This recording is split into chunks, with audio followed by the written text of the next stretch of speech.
Buenas noches, ¿qué tal? Bienvenidos a nuestro espacio en clave local en esta jornada de lunes. Ya saben, cada semana, inmediatamente posterior a la celebración del Pleno del Ayuntamiento de Écija, convocamos aquí a los portavoces de los grupos con representación municipal para analizar esa última sesión plenaria y para hablar también de otros temas de actualidad en nuestra ciudad.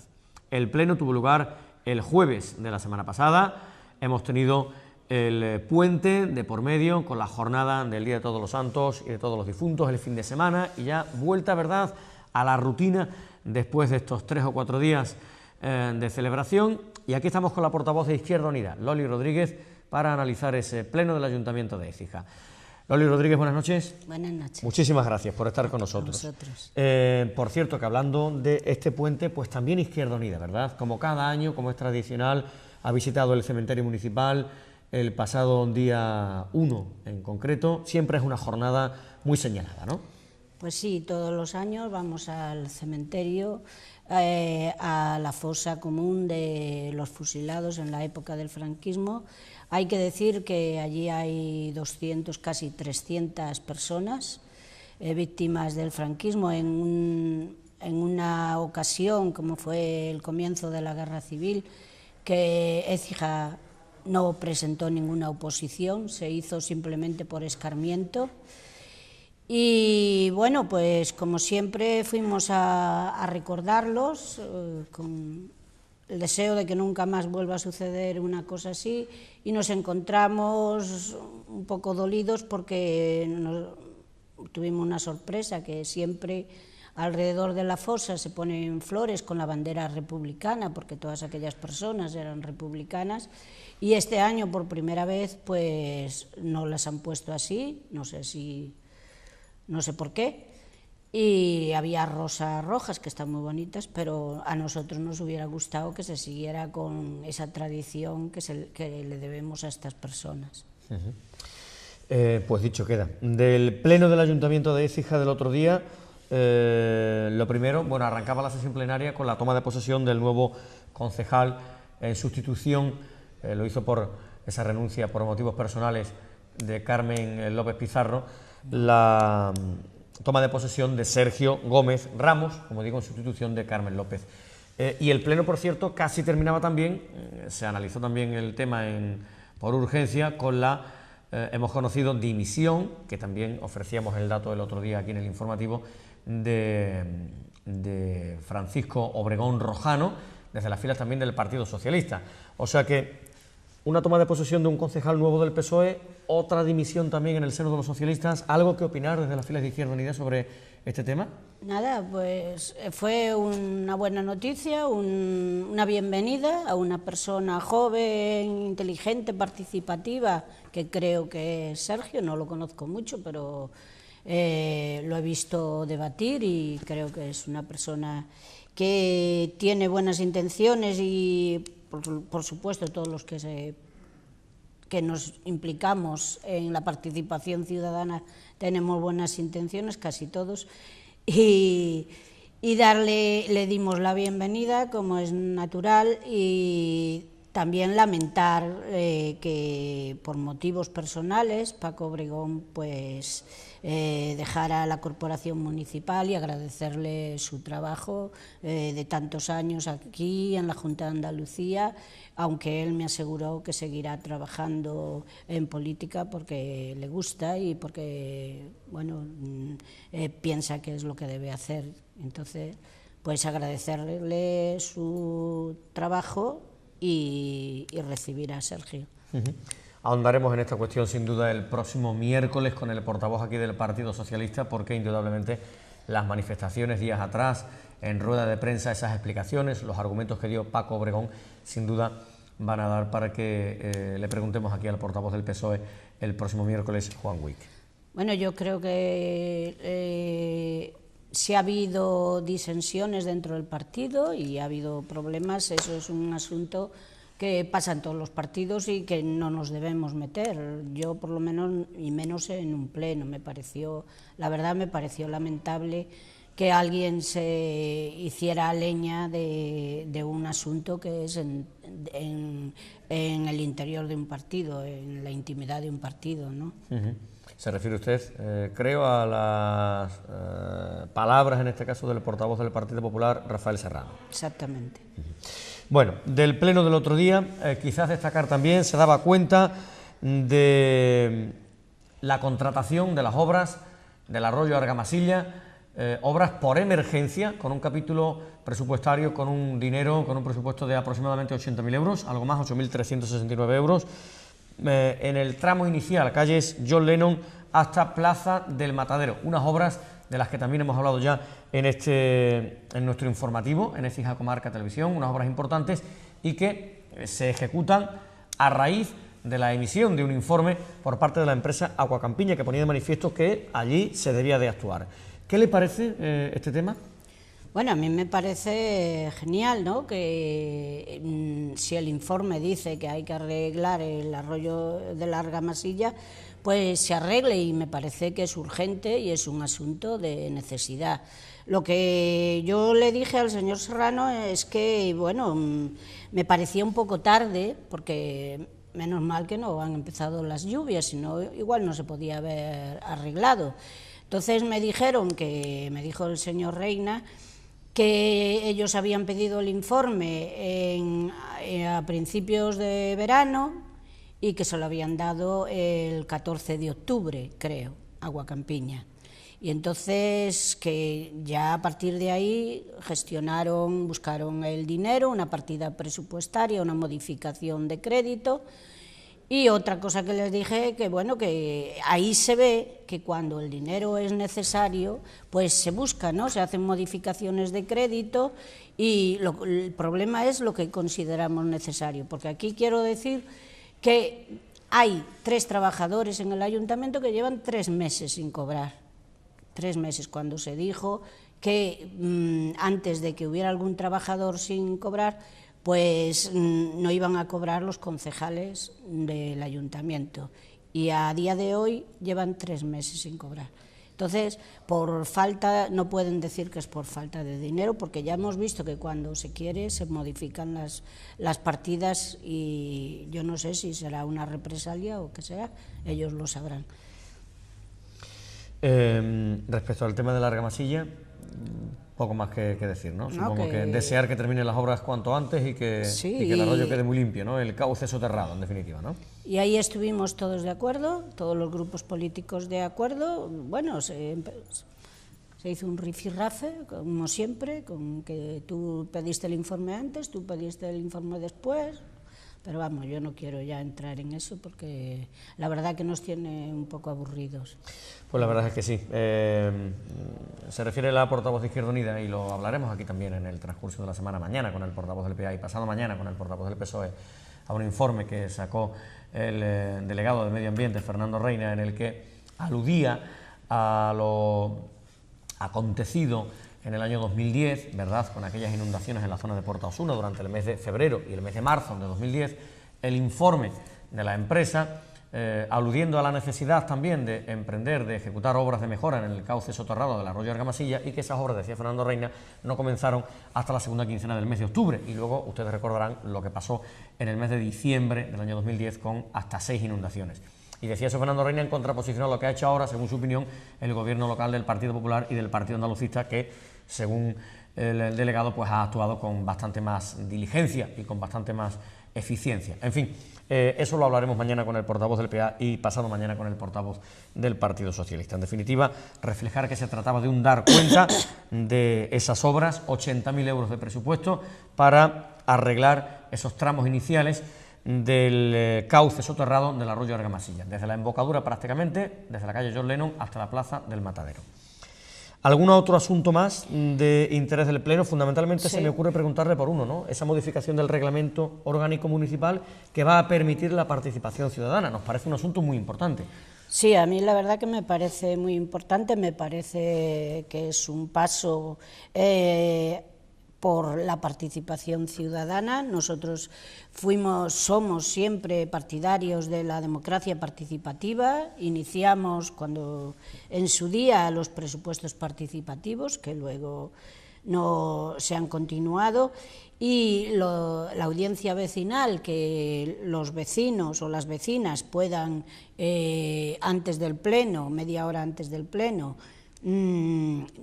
decir sus quejas o hacer sus preguntas o sus ruegos o sus sugerencias, nos parece muy interesante. Entonces, nosotros hicimos unas pequeñas modificaciones al borrador inicial, y el Partido Socialista también, y discutimos allí y al final hemos llegado a un consenso. Las modificaciones que mi grupo hizo fue que hubiera una persona que ejerciera de secretaria o de secretario, que tomara nota de lo que allí pasaba, que modificaran el lenguaje porque estaba cogido del primer reglamento de participación ciudadana y era muy antiguo, era un lenguaje sexista. Y pedíamos que le dieran más tiempo a las personas para hablar y para contestar a los delegados, pero bueno, al final lo retiramos porque vamos a probar, que me dicen, yo tampoco tengo mucha experiencia, que con 5 minutos llega, y bueno, pues yo lo retiré.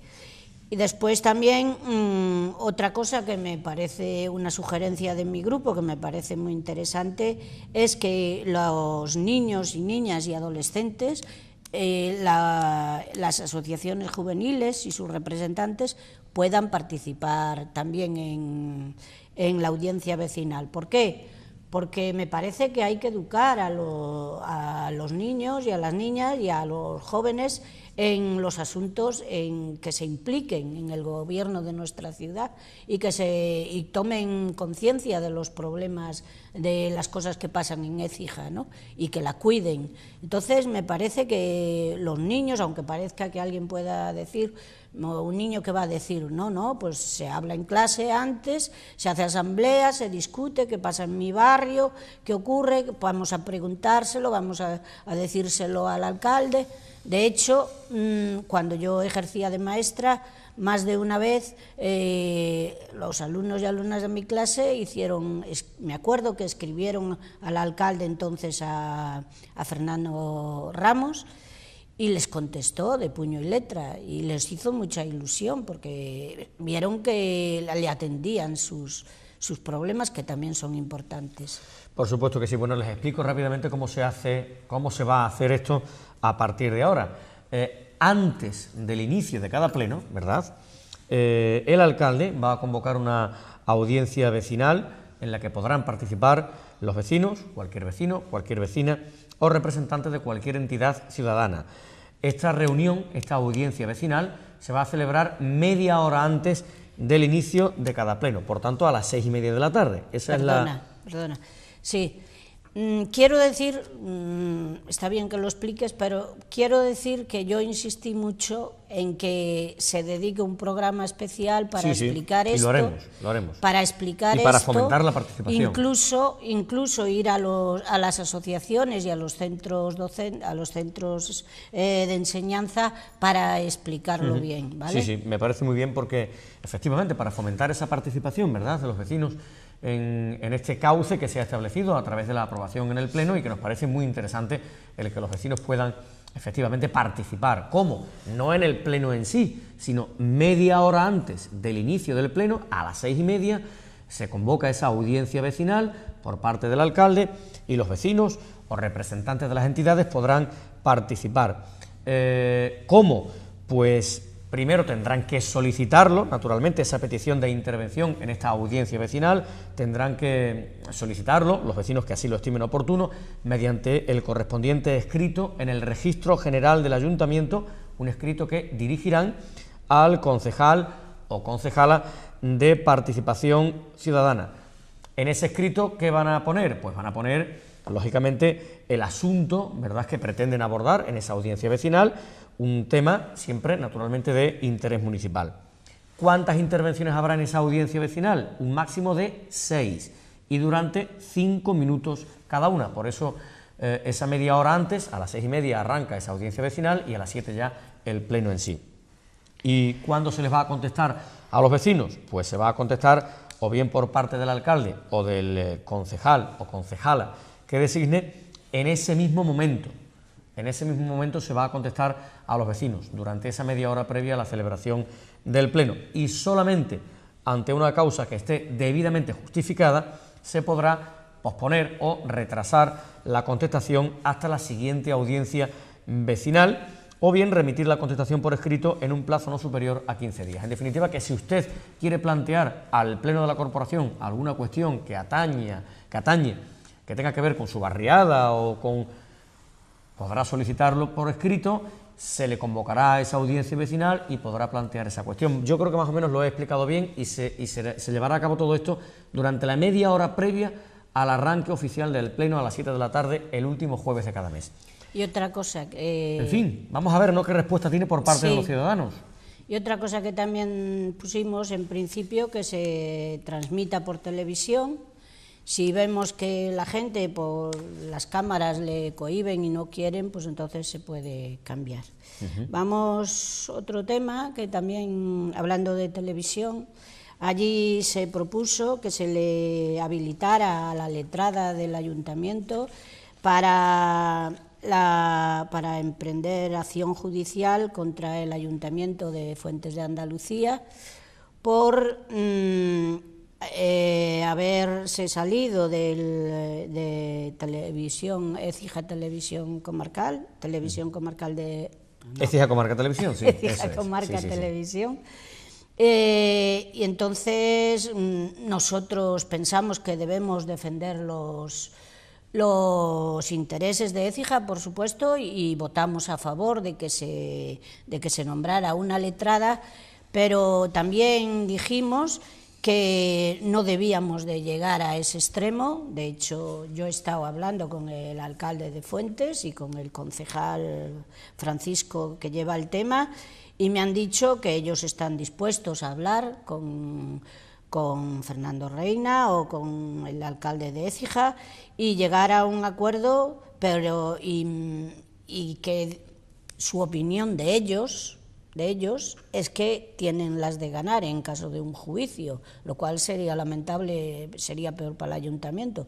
Por lo cual yo le he pedido a la gente de Fuentes que procuren hablar y que llegar a un acuerdo y que no lleguemos a ese extremo. Y también se lo he dicho en el pleno al gobierno municipal de Écija.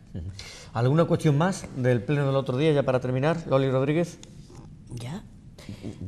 Me refiero al orden del día, porque tenemos que hablar también de los ruegos, ¿no?, naturalmente. Bueno, hay arreglo... Tenemos tiempo, no se preocupe. Sí.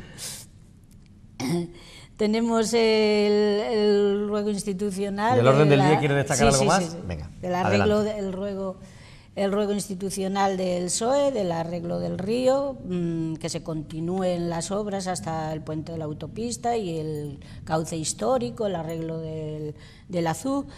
Y bueno, ahí también estábamos todos de acuerdo en hacer ese ruego. También hubo sus pros y sus contras, su discusión, pero bueno, al final todos estuvimos de acuerdo en que lo que queremos es solucionar el problema del río, arreglar ese cauce histórico que está de verdad en un estado lamentable, y estuvimos de acuerdo.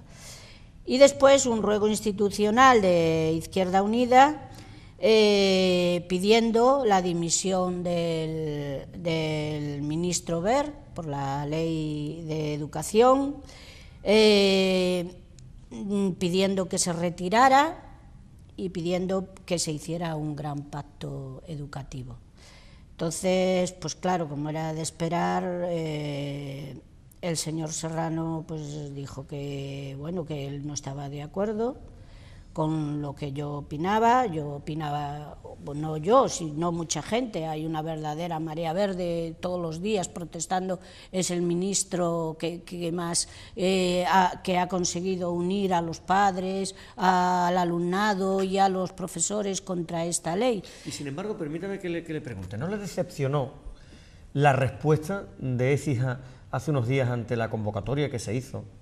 Hubo quizás el acto central, lo veíamos también por supuesto en el informativo, era una concentración en la Plaza de España, en la que se supone que estaba todo el mundo invitado, naturalmente, a participar en esta protesta ante la ley, ¿no? la LOMCE, la denominada Ley Wert, para la mejora de la calidad educativa. Bueno, apenas 200 personas en la Plaza de España, en aquella jornada también de huelga en el sector de la educación. ¿No le decepcionó un poquito la respuesta? Bueno, tuvo su parte buena y su parte mala. La parte buena fue que había mucha gente joven, la mayoría creo que era... La inmensa mayoría de chavales jóvenes. Era gente joven, lo cual es bueno que tomen una actitud participativa y que vean que el futuro de España está en la educación y que tienen que luchar por una educación de calidad. Y tiene la parte mala que, bueno, aunque había más docentes que estaban en huelga, no fueron todos allí. Es verdad que últimamente el funcionariado está castigado por los recortes. Las pagas extras, se le ha quitado el complemento de las pagas extras, se le va a continuar quitando el complemento, no las pagas extras, y después el sueldo lo tienen congelado, y la verdad que, igual que en el caso de las pensiones, es lamentable y mucha gente pues se lo piensa antes de hacer una huelga. Pero lo peor lo peor que yo veo es la gente que, bueno, está mal que el que tenga un apuro económico, no está mal, el que tenga un apuro económico es en cierto modo comprensible que no vaya a la huelga.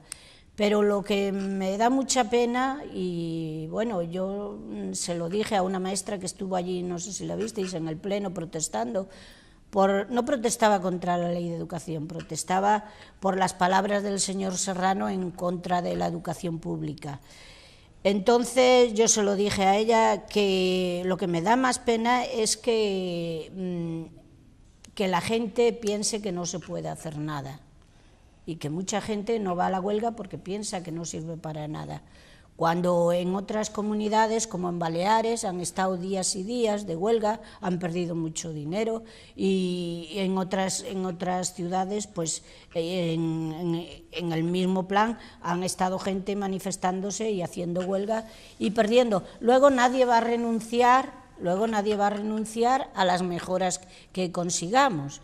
Y es que esta nueva ley de educación, es verdad que hay que cambiar. Hay que cambiar el plan de educación, ¿no? El modelo, digamos, porque no ha sido bastante eficiente, y pienso, pero no ponerlo en manos del mercado, a disposición de lo que quieran las entidades financieras, a disposición de la privatización. Eso no puede ser, porque la educación es un derecho fundamental, y la enseñanza pública debe estar garantizada en condiciones, tanto para todos los niños, a los que tengan también discapacidades también, y ahí se ha recortado mucho. Y llegará el momento en el que tengamos un modelo, es decir, en el que sea una apuesta por un modelo y se perpetúe en el tiempo, porque la sensación que da es que gobierno que llega, gobierno que cambia de modelo, y eso al final va en detrimento, suponemos, ¿no?, los que somos padres también, claro, de la calidad educativa, en definitiva,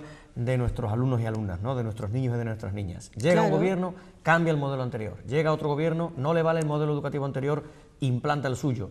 Esto es muy negativo. Es lamentable, sí, es lamentable. Y yo no digo que la actual ley sea buena o mala, digo que andar cambiando en un tema tan importante como es la educación permanentemente de modelo, la sensación que da. Efectivamente, por eso poníamos que queríamos un gran pacto por la educación, pero cosa que no ha pasado, porque esta ley Wert la ha hecho...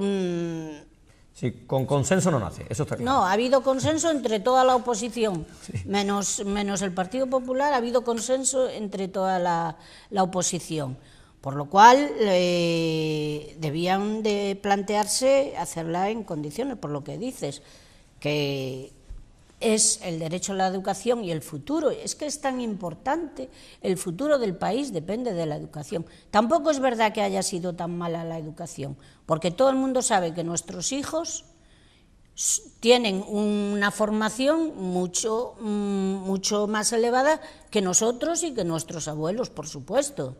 En España es palpable que la gente ha mejorado y hay genios que están trabajando fuera. Ese es otro tema, pero el tema de los recortes en investigación, no se sabe el daño que va a hacer a este país. En fin, total, que la LOMCE, el señor Reina estaba dispuesto a apoyarlo si quitaba la dimisión del ministro Wert, y el señor Serrano estaba dispuesto a que se quedara solo en un pacto, que pidiera solo un pacto de Estado. Bueno, y yo me negué porque la verdad que me debo a toda esa gente que está luchando por la escuela pública, que repito, y se lo repetí allí 20 veces, ya no sé cuántas veces se lo he explicado. No tengo nada contra la escuela privada, no tengo nada. Lo que quiero es que se garantice la escuela en condiciones como un derecho a todas las personas que no puedan ir a la escuela privada. ¿Algo más, Loli Rodríguez? Bueno, nos quedó un tema por tratar que es delicado porque no nos dio tiempo, fue un pleno muy largo. De hecho, solo hicimos preguntas en la Comisión de Igualdad y Asuntos Sociales, pero nosotros habíamos hecho un escrito sobre unos acontecimientos que ocurrieron en los pisos amarillos, que en Guadalinfo hubo unos problemas porque se estaban haciendo unas obras, pidieron cortar la luz, dijeron que en aquel momento no era oportuno porque no tenían permiso del presidente de los pisos amarillos. Nosotros pedimos un informe, y lo que es peor fue que 16 personas de Guadalinfo hicieron escritos diciendo que se les había tratado vejatoriamente. Y claro, nosotros hicimos un escrito pidiendo que se nos informara de eso. Efectivamente, se hizo un informe y se habló de que si lo habían avisado, que si no lo habían avisado. Era su palabra de ellos contra el presidente y contra la monitora del Guadalinfo. Pero no se nos dijo nada de que alguien les había tratado vejatoriamente. Por lo visto les dijo, váyanse ustedes al recreo, así como si fueran niños. Y entonces a mí eso, a lo mejor fue un momento que alguien, en un momento de enfado, porque claro, si te meten prisa para terminar algo, pero no le hubiera costado nada, lo digo desde aquí, no le hubiera costado nada disculparse, todavía están a tiempo, disculparse y decir, bueno, tuve un mal momento y les traté así. Y bueno, yo se lo dije también a la delegada de Igualdad, que las habían tratado mal, cosa que ella no conocía. Y bueno, nos faltó decir eso porque a mí me parece que a las personas, sobre todo a las que están haciendo un esfuerzo tan grande por aprender, y personas mayores, mujeres, en la mayoría que eran, y que se les traten con desprecio, me parece muy, muy lamentable, y que no costaba nada pedir disculpas y faltó eso, digo. Pues dicho queda también por parte de la portavoz de Izquierda Unida en el Ayuntamiento de Écija, Loli Rodríguez. Muchísimas gracias, Loli, por estar con nosotros. De nuevo el mes que viene la esperamos aquí, naturalmente, ¿verdad? Claro que sí. La portavoz de Izquierda Unida en el Ayuntamiento de Écija, mañana turno para el Partido Andalucista. Estará con nosotros Fernando Reina, su portavoz. A todos un cordial saludo. Buenas noches.